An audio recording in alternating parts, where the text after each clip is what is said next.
The eruption in the Sundhnúkur crater chain continues and has now been going on for a month, as was the subject of a news report published today.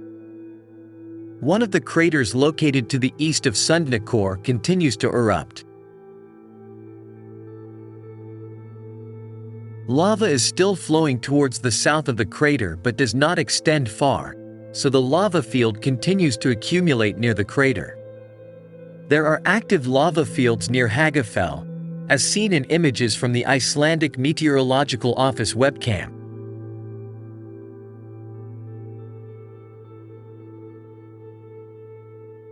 Seismic activity was relatively quiet near the eruption site from the start of the eruption until a wave of small earthquakes began at Hagafell just after noon on the 14th of April.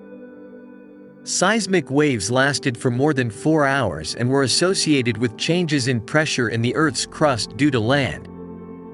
Improvement in Svartsengi.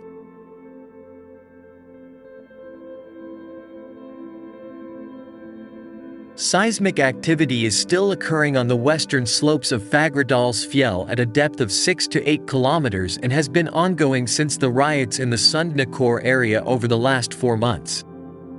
Land uplift continues and has been at a stable level since the beginning of April. Model calculations based on GPS data show that magma inflow into the magma reservoir is about half of what it was before the start of the eruption on March 16.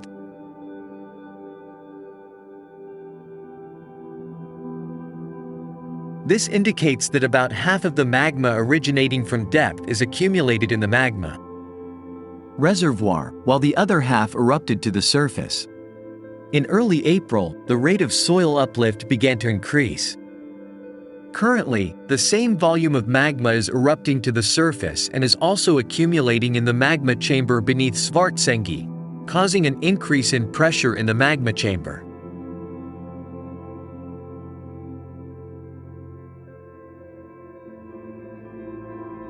There remains a risk of gas emissions from the eruption, which could cause air pollution in residential areas on the Reykjanes Peninsula, and we advise communities in the region to monitor air quality and familiarize themselves with the symptoms and responses associated with air pollution due to the eruption.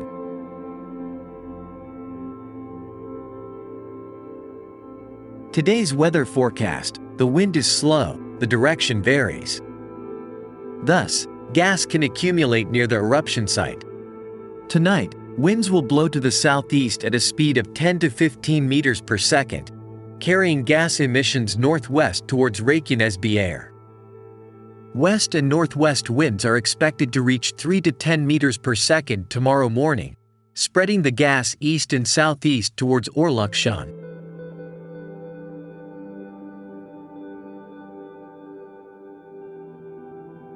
Several small earthquakes have been detected northwest of Grindavik in recent hours.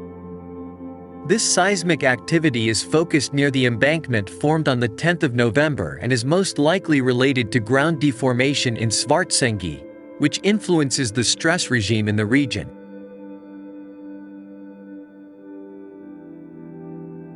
Today's seismic activity is comparable to activity measured in the region in mid-March last year. Therefore, this seismic activity does not indicate any change in the volcanic eruption, which was relatively stable over the weekend. Seismic activity northwest of Grindavik also does not indicate any magma movement beneath the area.